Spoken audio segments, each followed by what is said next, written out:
بسم اللہ الرحمن الرحیم۔ امام احمد بن حنبل رحمۃ اللہ علیہ کے پڑوس میں ایک لوہار رہتا تھا۔ جب وہ فوت ہوا تو بعد میں کسی محدث نے خواب میں دیکھا۔ اس نے پوچھا، سنائیے آگے کیا معاملہ پیش آیا؟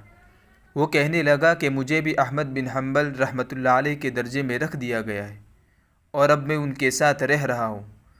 جس محدث نے یہ خواب دیکھا وہ بڑے حیران ہوئے کہ لوہار تو سارا دن لوہے کا کام کرتا تھا اور امام احمد بن حنبل رحمۃ اللہ علیہ دین کا کام کرنے والے تھے اور مسئلہ خلق قرآن کے معاملے میں قربانیاں دینے والے اللہ کے ایک مقبول بندے تھے۔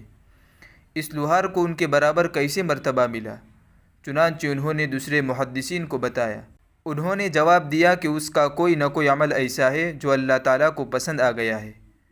انہوں نے کہا کہ اچھا، ان کے اہل خانہ سے پتہ کرتا ہوں۔ چنانچہ انہوں نے اس لوہار کی اہلیہ سے جا کر کہا کہ میں نے تمہارے خاوند کو خواب میں بڑے اچھے درجے میں دیکھا ہے۔ مجھے لگتا ہے کہ اللہ تعالیٰ کو اس کا کوئی عمل پسند آ گیا ہے۔ آپ مجھے اس کا کوئی خاص عمل بتائیے۔ اس نے جواب دیا کہ وہ ایک عیالدار اور غریب آدمی تھا۔ وہ سارا دن بھٹے میں لوہے کا کام کرتا تھا اور وقت پر نماز بھی پڑھتا تھا۔ اس کے علاوہ اس کی کوئی خاص عبادت نہیں ہوتی تھی۔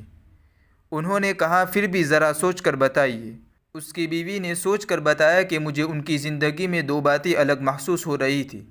ایک تو یہ کہ ان کے اندر نماز اور اذان کا اتنا ادب تھا کہ اگر لوہا کٹتے ہوئے بھی اس کا ہاتھ اوپر ہوتا اور اس کے ہاتھ میں ہتھوڑا ہوتا اور اسی لمحہ اللہ اکبر کی آواز آتی تو وہ اس کو مارنے کی بجائے رکھ دیتا تھا کہ اب میرے مالک کے منادی نے پکارا ہے اور مجھے اب اس کے دربار میں حاضری دینی ہے۔ اور دوسری بات یہ ہے کہ وہ سارا دن محنت کر کے رات کو تھکا ہوا آتا تھا تو ہم میاں بیوی بچوں کے ساتھ اپنے گھر کی چھت پر سوتے تھے اور ہمارے پڑوس میں امام احمد بن حنبل رحمۃ اللہ علیہ رہتے تھے۔ امام احمد بن حنبل رحمۃ اللہ علیہ ساری رات قرآن پڑھتے ہوئے گزار دیتے تھے۔